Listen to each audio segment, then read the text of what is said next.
యోహాను సువార్త 4వ అధ్యాయము, నేను ఇచ్చిన నీళ్ళు త్రాగవాడు ఎప్పుడు తప్పికొనడు అని ఇక్కడ అంతకుముందు యేసు ప్రభువారు అన్ని ప్రవచనాలు ఉన్నాయి.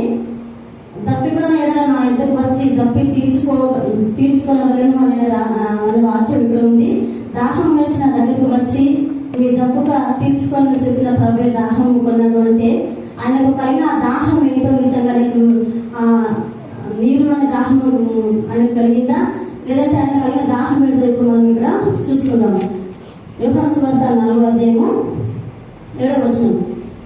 సమరయ స్త్రీ ఒకటే నీళ్లు చేదుకొనుటకు అక్కడికి రాగా యేసు నాకు దాహం నింపమని ఆమెను అడిగింది. ఆయన శిష్యులు ఆహారం కొరకు ఊర్లోకి వెళ్ళి ఉండేది. ఆ సమరయ స్త్రీ, యూదులవైన నీవు సమరయ స్త్రీనైన నన్ను దాహం నింపమని ఏలాగో అడుగుచున్నామని ఆయనతో చెప్పింది. ఇక్కడ పగటి వేళ మిట్ట మధ్యాహ్నం పూట సమరయ స్త్రీ అన్న ఒక వ్యభిచారి, ఆమె ఒక వేశ్య.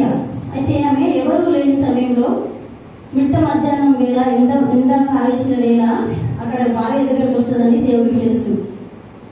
అక్కడికి ఆ యాకోబు బావి దగ్గరికి ఆమె వచ్చినప్పుడు యేసు ప్రభువు తన దగ్గరికి వెళ్ళి, అమ్మ నాకు దాహానికి కొన్ని నీళ్ళు ఇవ్వమని ఆమె అడిగినప్పుడు సమరయ స్త్రీ మాట్లాడుతుంది దేవుడితోటి, అయ్యా మేము సమరయులం కదా, మీరు యూదులు కదా, మీరు మాతో సాంగత్యం చేయరు కదా, మా నీళ్ళు మీరు తాగరు కదా అని వారు మాట మాట్లాడినప్పుడు దేవుడు యేసు ప్రభువు అంటాడు 10వ వచనంలో, అందుకు యేసు నీవు దేవుని వరమును నాకు దాహంలోకి ఇవ్వని నిన్ను అడుగుచున్న వాడెవడో అది ఎరిగి ఉంటే నీవు ఆయనను అడుగుదు, ఆయన నీకు జీవజలములు ఇచ్చినని ఆమెతో చెప్పను.